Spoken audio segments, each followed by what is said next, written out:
Hello and welcome to the next episode of Green Shift. In April this year, the Central Electricity Authority conducted a workshop to explain the salient features of the Shanti Act. This act, enacted recently, opened up the nuclear energy sector to private companies. The workshop saw participation from big names such as Nuclear Power Corporation of India, NTPC, and from the private sector, L&T, Westinghouse, and Tata Power. Several points came up for discussion during the workshop.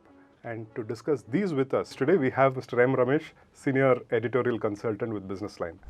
Hello Ramesh, welcome. Hi, and happy that you could make it again at very short notice. Delighted. Happy again to be here. Ramesh, in the context of this workshop, what are the biggest takeaways from your point of view? Well, Bharat, to my mind, the biggest takeaway is a big doubt over whether a large-scale adoption of nuclear power in India will happen at all or not. What? Why are you saying this? You see, Bharat, basically because we now learn from the minutes of the workshop that nuclear power is extremely expensive. Earlier, we knew that, the nuclear tariffs were something like 3 rupees, 3.5 rupees or so. But they were vintage plants. Now it transpires, and they have said so in the minutes of the meeting, that a new, pressurized heavy water reactor that we are building will cost, that is electricity from the PHWR, will cost something like 7 rupees 77 paise. Okay. And if it's a light water reactor, it will cost something like 7 rupees 88 paise. And these tariffs are at today's costs. They're also saying that every year the cost will go up by 10 paise because of increase in O&M costs. Now, look at this. Typically, a power project, a nuclear power project, will take about 12 to 13 years to build. That has been our experience. That means you have to add 1 rupee 20 paise to 1 rupee 30 paise to the normative indicative tariffs that they have mentioned there, which means that nuclear power will be something like 9 rupees. Now, who will be in a position to buy this power? I think nuclear power is simply pricing itself out of the market. That's my biggest fear. That's my biggest takeover from this workshop.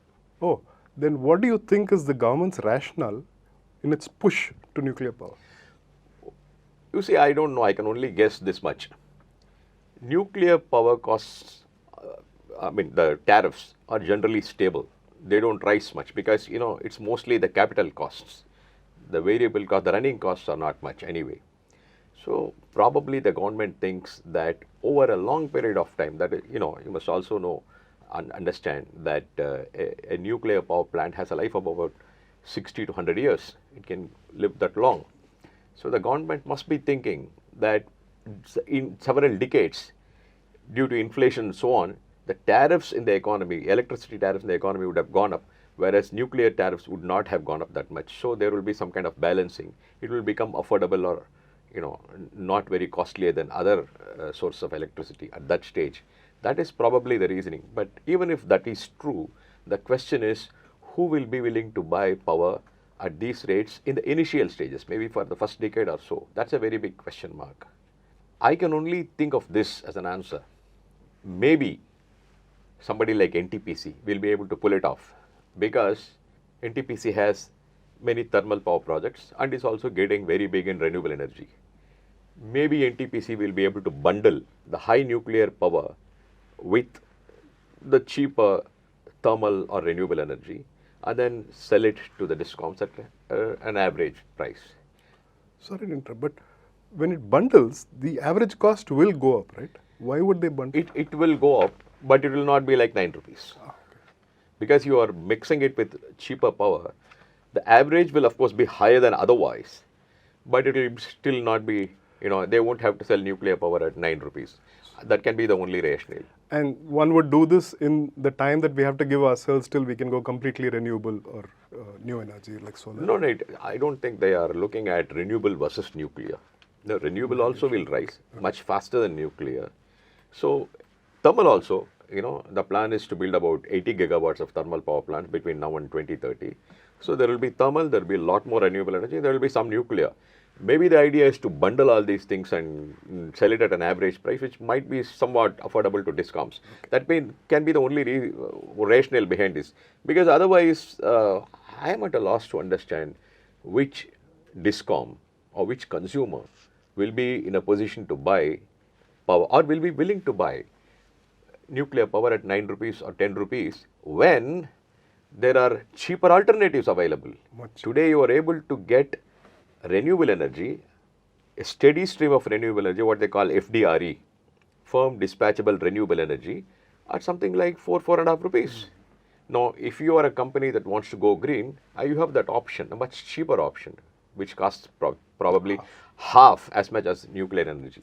Who would want to buy nuclear energy at 9 rupees, 10 rupees? I am at a loss to understand. The government has not supplied any information on this point. These tariffs, by the way, are the indicative tariffs that has been mentioned in the minutes to that meeting.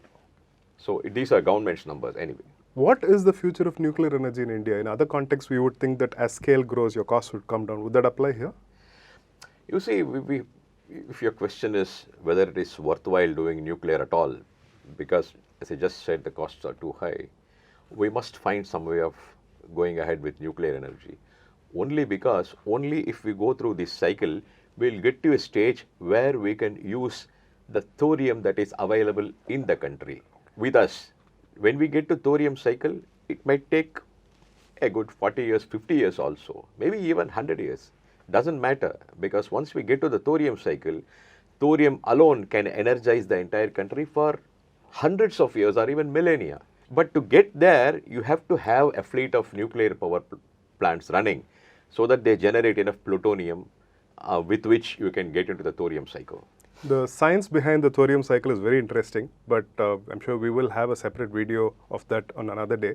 But coming back to today's topic of discussion, the workshop and the discussion, the salient points thereof, what can be reasonably expected in the near future in terms of developments? I think what is very likely to happen, the Nuclear Power Corporation of India is on to building 10 700 megawatts pressurized heavy water reactors. Work is on. A couple of reactors have come up.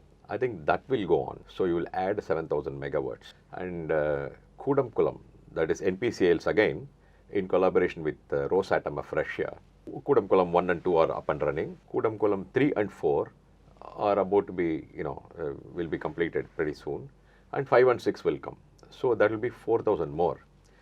NTPC is probably likely to do something because they have said they will build 30 gigawatts or 30,000 megawatts of nuclear power. At least some of them will come. So all put together, you may have alone NPCIL in collaboration with Rosatom and NTPC. These plants are likely to come up anyway. What it means is that it will be left to the government or government companies to do the heavy lifting. I don't see the private sector getting excited about it. And by the way, this is not just my reading of the situation. Even NTPC's chairman and managing director, Mr. Gurudeep Singh, said as much in the workshop. And I quote here from the minutes. He noted with concern that the anticipated excitement from the private sector has yet to fully materialize. So there you are. This is what is likely to happen. We'll probably add 7,000 or 4,000, maybe 15 gigawatts or 20 gigawatts. This much will come up, which is still a respectable number.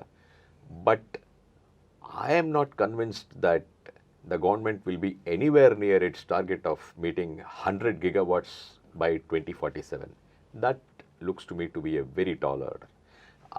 Unless a miracle happens, some breakthrough happens, technological breakthrough, whatever happens, it's highly unlikely that it will happen. To go into a bit of granular detail, one of the points that struck my eye is, from the workshop, is the relaxing of norms for boundaries around nuclear plants. And I remember there was a discussion about 1 kilometer to 700 meters to 500 meters. Does it matter at all?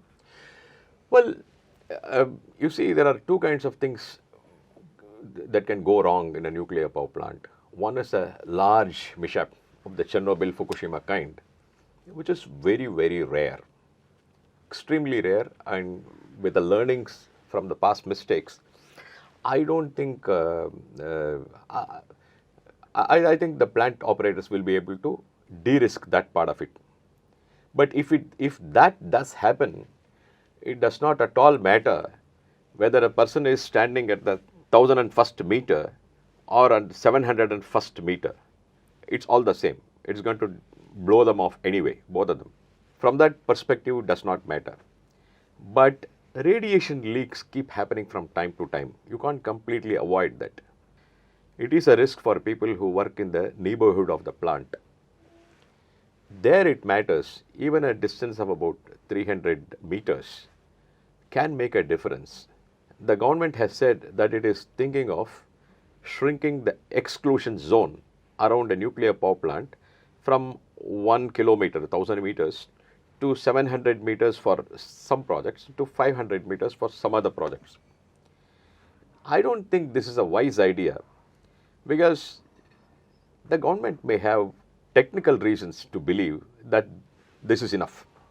The government may, after all, can come around and tell you, don't we have nuclear submarines? Aren't there nuclear powered aircraft carriers? You know, it's right next to people. What can happen? That's one part of the argument. But look at the psychological impact on the society. You need public trust. You need public buy-in into nuclear power plants. Even if a small leak happens somewhere and a few people are affected, perhaps not even fatally, but they are affected, imagine the kind of negative publicity it will generate, and it could derail the whole program. There is really no need for gaining a little bit of land here and there to shrink the exclusion zone around nuclear power plants and leave it open for criticism. It's not a good idea. I hope the government does not take a final decision on this. As it is, people generally tend to be scared Yes. when discussing these issues. Yes. So I see what you're saying. Any other points from the workshop that seemed important to you? One is that we learned that the Atomic Energy Commission has recommended to the government that foreign direct investment in the Indian nuclear power sector can be allowed, should be allowed. They have not indicated the level of investments allowed. It will be 26%, 49, 51, 74. It could be any number. That's under consideration with an interministerial panel or something. So the government is looking at it. So pretty sure, I'm pretty sure that FDI will be allowed into the sector. Then we'll have to see how things pan out, because Rosatom, for example, which is already in India, which already deep in India, might want some stake in their plants. They have not said anything, by the way. They have not said anything, but one can presume that companies like Rosatom will be interested in picking up stakes. So that can change finance dynamics a little bit. So that is one takeaway from this. The other one is a very interesting proposal by the government. The government wants to build a strategic reserve of nuclear fuel. They have indicated some number, 20% of what the plant requires over its time or something like that. They want to build a strategic reserve of nuclear fuel. I think it will be uranium. Just as we have strategic reserves of petroleum. This is to give confidence to plant operators or investors that don't worry, some geopolitical issue happens, you will not be immediately starved of nuclear fuel. That's quite an interesting proposal.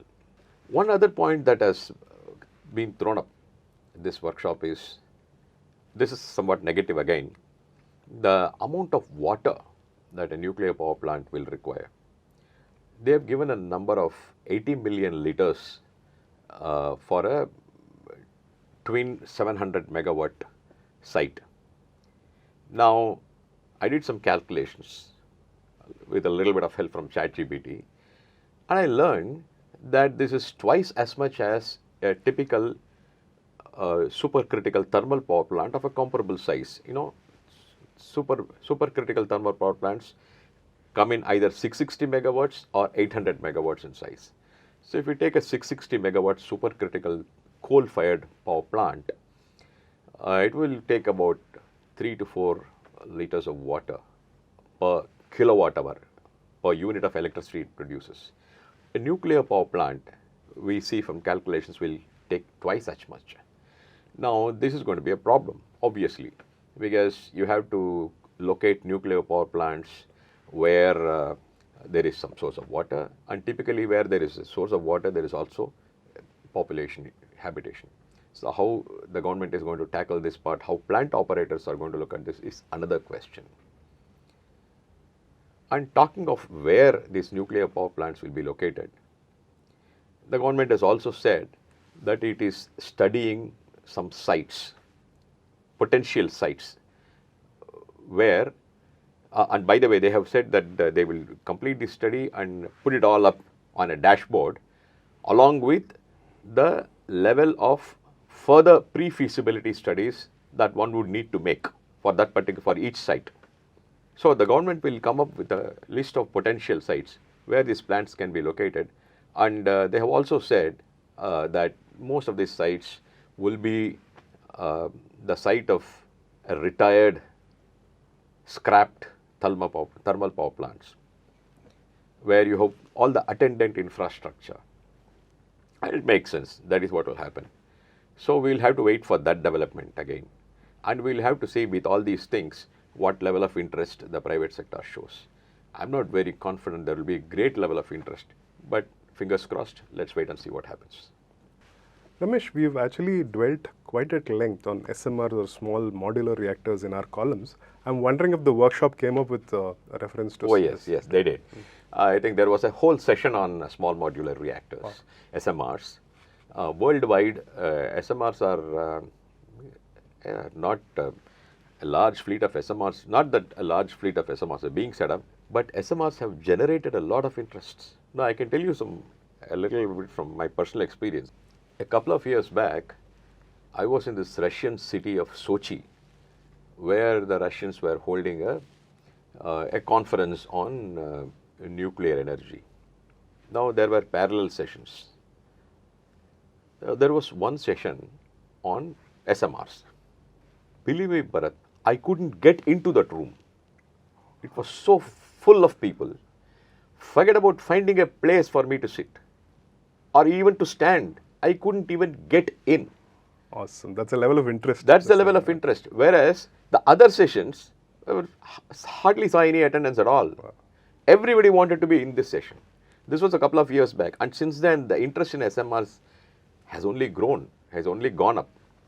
Now, so appropriately, this workshop also discussed SMRs.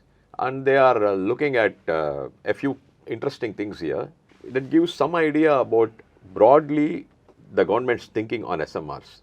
Again, I can do no better than to read out from the minutes. It was said that the specific design requirements articulated for India's suitable SMRs include road or rail transportability, a groundbreaking to grid timeline not exceeding 36 months, minimal site preparation, dry cooling options for water scarce locations, compatibility with thorium-based fuel cycles, this is very important, and siting flexibility to enable deployment closer to load centers. So that gives us some idea about the broad thinking in the government about SMRs. Again, SMRs are even costlier than large scale power plants. How it is going to pan out, we don't know. Another attendant point here is we have India, by the way, is an expert in SMRs. You know, we have a fleet of 220 megawatt PHWRs, pressurized heavy water reactors. Those are not modular for sure, but those can be quickly converted to some kind of modularity. Awesome, Ramesh. Several points that came up and you offered a lot of clarity on those. Would you like to sum up for the sake of our viewers as to what this workshop was? Yes, basically what we learned from the workshop is we have to brace for high cost nuclear power, and we also have to understand that we cannot get too hyped up about this. Nuclear power expansion will happen in India, but certainly not at the pace that the government thinks it will. Let's be realistic. There will be some deployments, as I said. The government companies will be left to do the heavy lifting. NPCIL, NTPC, and NPCIL along with some foreign companies, Rosatom and so on, some deployment will happen. So we can modestly think of about 20 gigawatts or so, nowhere near 100 gigawatts. So on that somber note, we will wind down this episode, but I'm sure we'll have a lot more interesting things on new and renewable energy to give to our viewers. Thank you, Ramesh, for coming on. Thank you, Bharat, Really for your appreciate having you. questions. So viewers, thank you very much. We hope you found it as illuminating as I did, and we'll be back with you sometime soon.